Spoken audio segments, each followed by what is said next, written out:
Em nome do Pai, do Filho e do Espírito Santo. Amém. Vinde, Espírito Santo, enchei os corações dos vossos fiéis e acendei neles o fogo do vosso amor. Enviai, Senhor, o vosso Espírito e tudo será criado e renovareis a face da terra. Oremos. Ó Deus, que instruístes os corações dos vossos fiéis com a luz do Espírito Santo, fazei que apreciemos retamente todas as coisas segundo o mesmo Espírito e gozemos sempre de sua consolação por Cristo Senhor nosso. O nosso evangelho de hoje é João, capítulo 1, versículo de 1 a 18. No princípio era a palavra, e a palavra estava com Deus, e a palavra era Deus.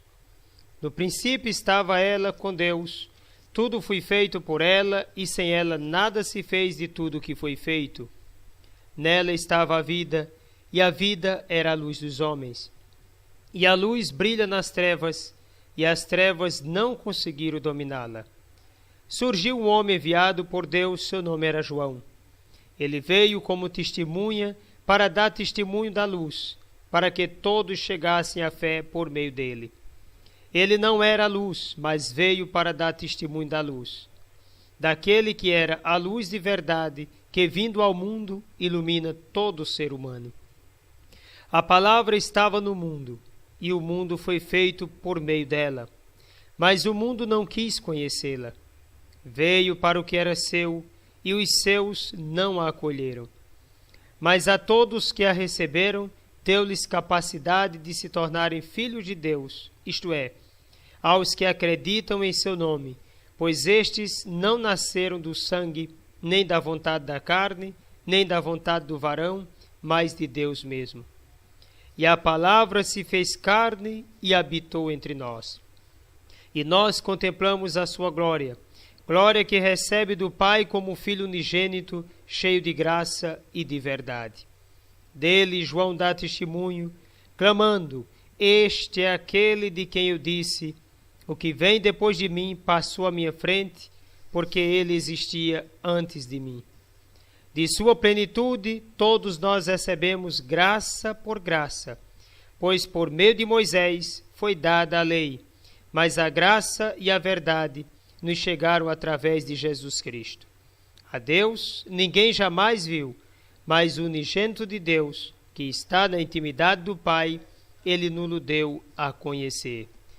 Palavra da salvação, glória a vós, Senhor.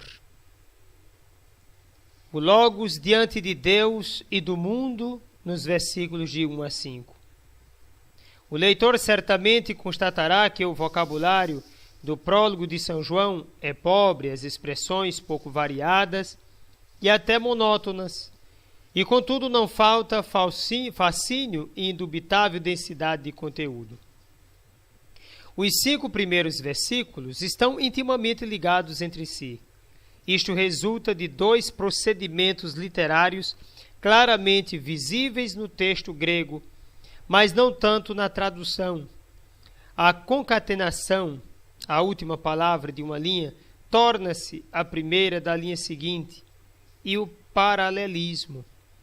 Os temas fundamentais são 2, a origem e a posição do Logos em relação a Deus, sua preexistência, proximidade a Deus e a natureza divina, e sua função no cosmos e na história, função criadora e reveladora. O Logos, verbo ou palavra, existe desde sempre.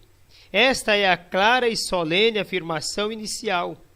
No princípio, não indica o ponto inicial do tempo, mas nos faz sair do tempo e nos introduz na esfera divina, lá onde não existe nem início, nem mudança. Para expressar esta existência sem início, sem nem devir, João usa o imperfeito era, no caso existia também, enquanto para indicar o existir das coisas e dos homens e do próprio Logos enquanto encarnado, no versículo 14, usa o verbo devir, tornar-se, vir a ser. Em grego é a oposição nítida entre einai e ginestai.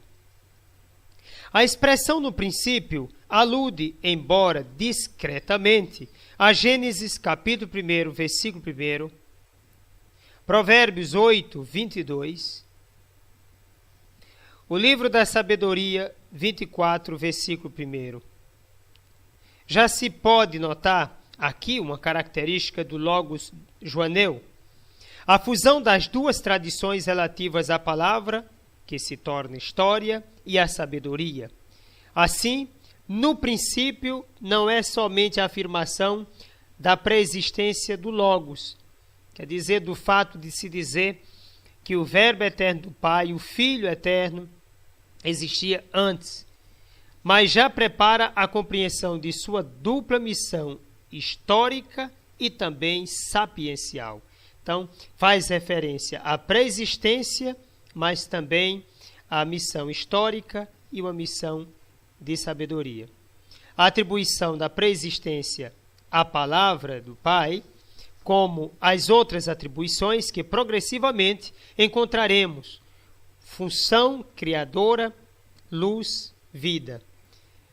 Não são novas enquanto aplicadas à palavra ou à sabedoria. Sua novidade está em sua atribuição a um personagem histórico, Jesus de Nazaré. Dissemos que João faz referência a Gênesis 1:1. Também em Gênesis 1 se fala de vida e luz. Mas existe uma diferença. Em Gênesis, pretende-se descrever a atividade criadora de Deus, e o que interessa é a origem da criação. Aqui, ao contrário, descreve-se a situação do Logos, sua personalidade e ação. A criação não interessa. Deste ponto de vista, o prólogo de São João talvez se aproxime mais das descrições da sabedoria. Um exemplo, Provérbios 8, 22 seguintes, nas quais o interesse vai à sabedoria, sua origem e transcendência. Origem e transcendência que são descritas em relação com Deus e com a criação. A sabedoria está junto de Deus e assume os seus atributos. A sabedoria existe antes das criaturas e desenvolve um papel na criação. O Logos estava junto do Pai. Esta é a segunda afirmação do prólogo. Com ela, João quer descrever a posição do Verbo de Deus em relação a Deus. No texto grego, Deus é precedido do artigo definido, o que ele, na linguagem neotestamentária, indica que se trata do Pai, porque diz ho theos, o Deus. Daí o artigo definido ho, que é o nosso artigo o. A preposição pros, para, junto a, significa não somente vizinhança, proximidade, mas também movimento, direção, relação. O Logos, portanto, não apenas está próximo do Pai, mas voltado para ele, na posição de quem escuta e recebe. Na terceira linha, e o Logos era Deus, o texto grego usa o termo Deus sem o artigo e no início da linha, obedecendo à lei da concatenação supra-referida, mas também para acentuar a divindade de Cristo. Lembre-se que no primeiro a gente diz assim, ho theos, e no segundo momento só theos. Por que sem artigo? Alguns pensam ou pensaram que João quis insinuar a inferioridade do Logos em relação ao Pai. Então, se deveria traduzir por divino e não por Deus. Mas se esta tivesse sido sua intenção, teria usado o adjetivo theos, quer dizer divino. E ele não usou theos, ele usou theos, ele usou a palavra Deus mesmo. A ausência do artigo revela o cuidado de João em distinguir o Verbo do Pai, mas não pretende diminuir seu caráter divino. João não está colocando aqui o Verbo feito carne na condição de inferioridade.